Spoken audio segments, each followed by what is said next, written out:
QuickBooks Online 2025. Other forms. Get ready and some coffee because we're learning how to save time with QuickBooks Online 2025. We are online in our browser searching for that QuickBooks Online test drive, the free sample company file available to everybody looking for the result that has Intuit.com in the URL because Intuit is the owner of QuickBooks. We're choosing the United States version of the software. You're going to verify that you're not a robot if needed. I'm going to close that first tab because it is no longer needed. We're now in the sample company file, Craig's Design and Landscaping Services, opening the major financial statement reports in new tabs as we do every time. The reports are on the left-hand side. We're in the favorites, right-clicking on the balance sheet to open a link in a new tab, right-click in the P&L, the profit and loss, to open a link in a new tab. Tab into the middle, close on the hand boogie, changing that range to a 2-year time frame. 01/01/24 tab 12/31/25 tab, selecting the drop down for years, running it, giving me side by side 2024 and 2025. Let's go to the tab to the right, close up the hand boogie, change the range to the same. That is 01/01/24 tab 12/31/25 tab, selecting the drop down to see it in years, running it, noting that there's currently nothing in 2025 except for that $53 for some reason, but that means that the prior presentation transactions are not in here because we're refreshing the browser every time and opening in incognito window, which I recommend you do as well to refresh the data. Let's go to this first tab now. If we select the drop down, we've been looking at the different cycles and the forms within each cycle, remembering that we can think of the accounting system as kind of a repetitive process. Things will change, but there'll be some repetitive as well, meaning we have a repetitive process of a year-by-year cycle. We can think about the time cycle in quarters, a time cycle in months, a time cycle in weeks, but we can also think of the cycles of transactions that fit into a particular category, such as the customer cycle or sales cycle or revenue cycle, the cycle in which we ultimately would expect at some point within the cycle for money to be coming into the business for goods and services that we are providing to customers. We have the vendor cycle, which you might call the accounts payable cycle, the expenses cycle, which we would expect typically money is going out of the business for the purchase of goods and services that we're going to use for the goal of revenue generation within the business. Then we have the payroll cycle, which in essence is kind of like the vendor cycle, except that payroll has become so complex because of regulations, in particular taxes in the United States at least. That means that we're going to have it in its own special category to deal with all those problems. And then we have this other category. So that's where we want to go now. What's the deal with this other category?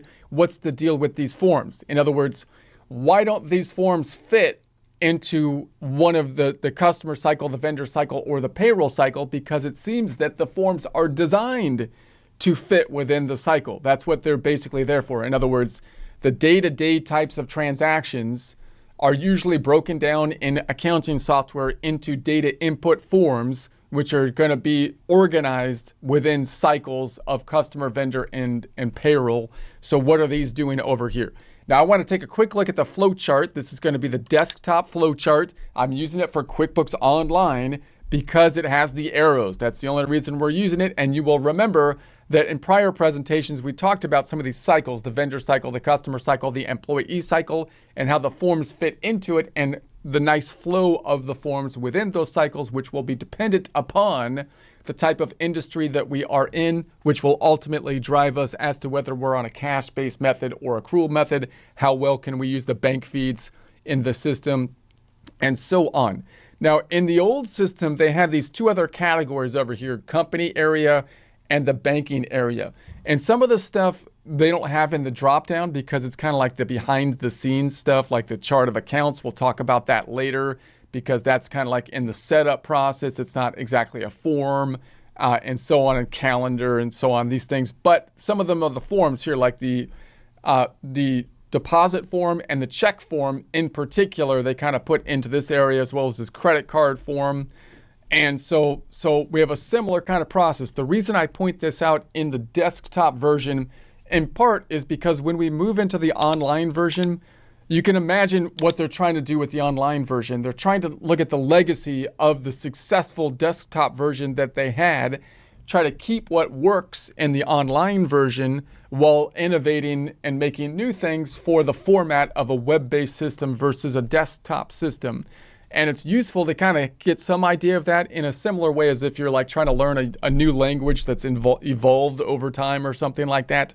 It's useful to know the etymology, like the starting point of where the languages happen. So if you're learning different languages that are coming from the same root, like Latin based or something like that, if you know the roots, then sometimes that can help you say, okay, I see where they're going with this particular thing. Similarly here with the software started on a desktop version. They had drop-down windows and they had this home page, which was a quintessential part of the system. Now they're putting it into the online version. They don't really have the home page. They don't have the same kind of drop-down window because it's web-based, but they're still kind of keeping some of that feel to it. And so we recall that in this plus button, this basically is where all the forms are housed for the day-to-day type of transactions. Okay, so let's just do a quick recap of some of these other areas and try to get a general overview as to why they're not basically grouped into the customer, vendor, and payroll basically cycles. And then possibly in future presentations, we'll go into each of these forms in more detail. So we first started with the deposit form. We talked about this before when we were in the customer cycle, because the deposit form, we would hope, usually deals with customers, meaning when is money going to come into the business? Well, normally the vast number of increases to the business should ultimately be from customers for goods and services that we provide to customers, and therefore you would think the deposit form would be part of the customer cycle or revenue cycle. However, it's possible to have deposits from other things, and mainly, for example, we, the owner, might put a deposit into the business, and if it was a corporation, that might be the sale of stocks, right? Or we might get a loan. We might have a loan that comes into the business. So I think for that reason, they kind of put it in the other. Now look over here on the flow chart. They kind of trickily put it here, kind of sneakily in this dual place, because they were able to say, hey, look, the arrow's going here, so it's kind of in the customer area, but it's also in the banking area to indicate that this deposit form might not always be used as part of the customer cycle. So that's, just interesting to note. Obviously with the drop-down area, we can't really do that because we don't have the nice little arrow thing to find that one. All right, we talked about it before. We've got then the transfer form. So what is a transfer form? That's going to be money. Typically, if you have two bank accounts or two accounts that deal with like bank feeds, then you might use a transfer form. Now, again, you don't have to. This is where it gets a little confusing. We'll get into a transfer form in more detail later.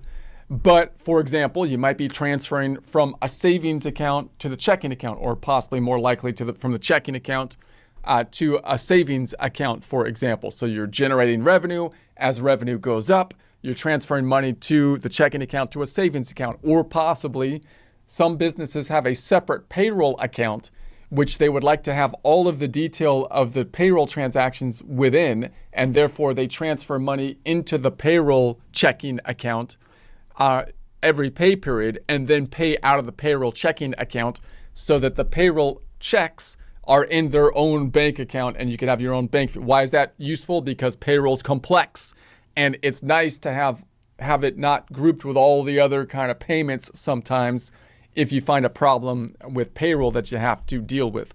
So that would be another area where every time payroll happens, you'd have to transfer money from the checking account to the payroll account. Now, if I go over here and look at that, if I was looking at, for example, my balance sheet, that means it's two balance sheet accounts. It's going from one to the other. Both of these accounts have bank feeds that are connected to them, and so that's one thing we have to keep in mind, because we could wait till the transfer clears the bank and then use the bank feed to record them. But notice both of them have bank feeds. We'll get into this when we get into the bank feed area. But so that means that you can look at either side, and it's going to be an increase to one side and a decrease to the other side that's going to pull through from the bank feeds, and we have to make sure that we don't deposit it 2 times. Now, the other problem is, what if I'm pulling money from the checking account and putting it into the savings account? Well, if I look at that from the perspective of the checking account, that would be an expense or check form, you would think, because those are the forms that decrease the checking account. But if I use an expense or check form, what's going to happen is it'll look correct in the checking account as a decrease, but in the savings account, I'll have an expense or check form that will actually be increasing the savings account, right? So if I went into the detail of the savings account, which is a type of checking account, I would have an expense form that's increasing, and that would look weird. Let's go back. Let's go to the checking account. Same thing. Let's go to the checking account just to see it, right? Here's the detail. Here's the deposits normally increase and the expenses decrease. So if I had a situation where the expense is increasing the account, that would look funny, right? It wouldn't be wrong from a journal entry standpoint, but if I wanted to sort the data by transaction, which oftentimes you do with a checking account, that's going to be messy if you have expense forms increasing. So you could say, well, let me look at it from the savings account side of things. From the savings account side of things, it's going to be a deposit form. So I can enter it with a deposit form and just record the other side to the checking account, which would look correct in the savings account side. But then in the checking account side, you would have a deposit form that would be decreasing the account, which the journal entry would be correct, but the form would look wrong, making it difficult to sort by transaction type if you wanted to filter by transaction type. So that's when you might use a transfer form, because the transfer form is kind of ambiguous in terms of should it be increasing or decreasing account, because it depends where you're transferring from. Are you transferring from the checking to the savings or the savings to the checking? So that's why we might use a transfer form, even though we could do the same transaction with a deposit or expense form, right? But we'd like to use a transfer because, again, that'll help us within the detail. So we'll get into that more later. Obviously, a transfer form isn't something that happens all the time. It's not part of the normal customer cycle or vendor cycle. It might be kind of part of the payroll cycle if, for example, you always transfer money into the payroll account before paying payroll. But obviously, you might use a transfer for different reasons, and therefore they have to put the form into the other category. Then we've got the journal entry. Now, here's the classic one, the journal entry. Note that if you have a background from learning at a school, accounting, you will learn journal entries, debits and credits. That's how you'll learn things typically, because it's the most efficient way to kind of think of the double entry accounting system. However, if you learn accounting from working in an accounting office, you're possibly going to learn things more by the use of forms and the cycles of forms, and you're going to have to then brush up on debits and credits if you want to, right? So that means that I want to point that out, because if you're communicating with people, if you're a bookkeeper and you know how the forms work, you know how the financial statements are created with the forms, but then you're talking to an auditor that looks at things in terms of financial statements, in terms of debits and credits, then they're going to see everything from the form of like a journal entry form, and you're going to have to communicate with them. Conversely, if you are in a school setting where you learn debits and credits, and then you move into the accounting world working in an accounting office, you can't communicate with a lot of people with debits and credits, because they're going to be communicating with the use of the forms and talking about increases and decreases to the accounts. And so also, big problem with people coming out of like a college is that they want to do things with debits and credits because they understand them, and they tend not to use the forms sometimes when the forms should be used. And that causes a problem because the forms have more to them than just recording the debits and credits. In other words, the invoice form is going to be connected to the receive payment form, for example. If I enter the invoice with a journal entry, the journal entry might be correct, but it's not going to be able to link to the receive payment form as easily possibly. And so that's going to cause a problem.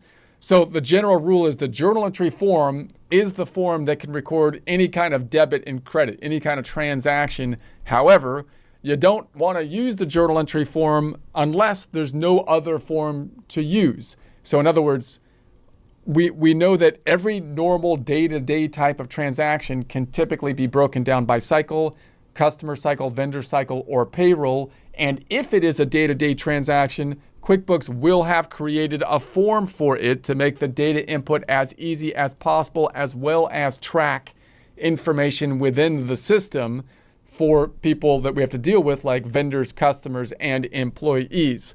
So in those cases, we want to use the forms. It'll be better to use the forms.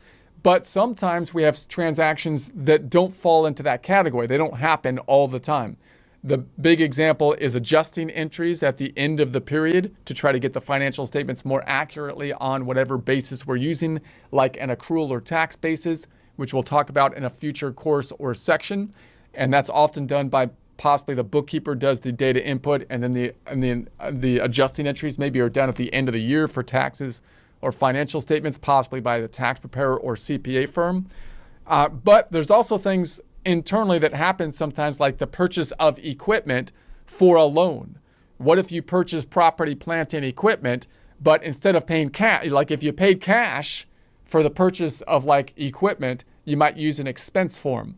But what if you financed it? You purchased it and you financed it. Well, now there's no real form for it. Why? Because it's not normal. We don't purchase equipment all the time. We don't take out loans all the time. And therefore, we might have to put that on the books as a journal entry in that case. Or we take out a loan in general, right? If I took out a loan, and if it was deposited into the checking account, then maybe I can use a deposit form, right? But there's some transactions, again, that don't fit into the normal process, and that's when you would default to a journal entry. All right, we'll talk more about that later. Inventory quantity adjustment. So now we're thinking about a form that's going to basically adjust the inventory, remembering that if you have inventory, then the question is, do you track the units of inventory in the system using some kind of flow assumption, like a first in, first out, last in, first out, weighted average? No one really uses last in, first out, really, but first in, first out. I have the FIFO and the FAFO, F around and find out inventory method. I'm just kidding. I like to say that. FIFO, FAFO. No, there's no FAFO. But in any case, even if you're using the perpetual inventory system within the QuickBooks system, meaning it's tracking the units of inventory using a flow assumption as you record purchases and sales, you still need to count the inventory periodically because you need to compare the physical count to what you did to what you have in the system and see if there's a change. If there's less inventory in the physical count than what you have in the system, someone might have stole inventory or it rotted or something like that, and you have to apply the FAFO, F around and find out. See, but you have to know that before you can apply FAFO. So that means that we're going to have to do an adjustment to basically write off the inventory that's been stolen or something like that, right? Which happens a lot in California. Pay down credit card.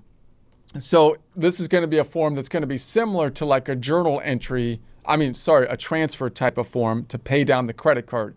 Noting that the credit card is similar to a bank account. It doesn't really seem like it because it's a liability, but it can be you can use the bank feeds for the credit card because the credit card's also issued by the financial institution. You can buy things from the credit card similar to the checking account using, in essence, an expense form, but instead of decreasing the asset account of cash, you'll be increasing the liability account of the credit card liability. So notice that what's going to happen with a credit card, hopefully, is you pay it off from time to time, right? And when you pay it off, what are you going to pay it off from? You're going to pay it off from the checking account.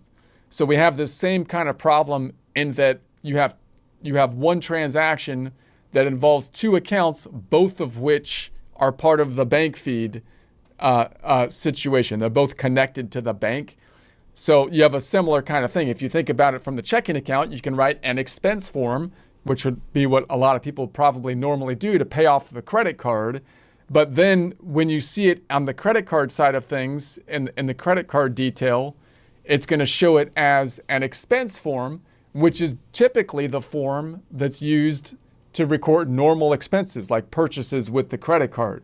So again, that's going to lead to a sorting problem if you're trying to sort. So it would be better possibly, you could use the transfer form possibly to even though it's a credit, even though you're paying off the credit card for the similar reason as the transfer, or you could use this other form, which will be the credit card form, which again will show more specifically on each side from the checking account. It's going to be like, okay, it's a paying off the credit card.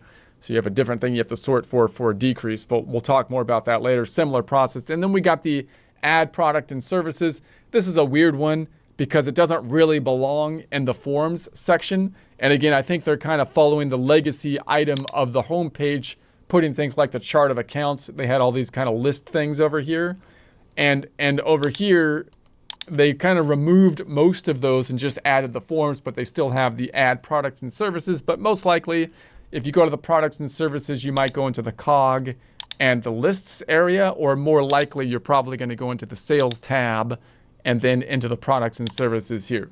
So that's the general idea. So the overview is that the underlying foundational things are in the cog, typically in the lists, and then the day-to-day forms are usually in this drop-down, broken out by customer, vendor, and payroll. And then these other forms are the ones that, again, they're kind of somewhat ambiguous in terms of which cycle they fit in. And that's kind of like the overview of why. And then we'll go into each of these forms in a little bit more detail and look at some examples and when they might be used.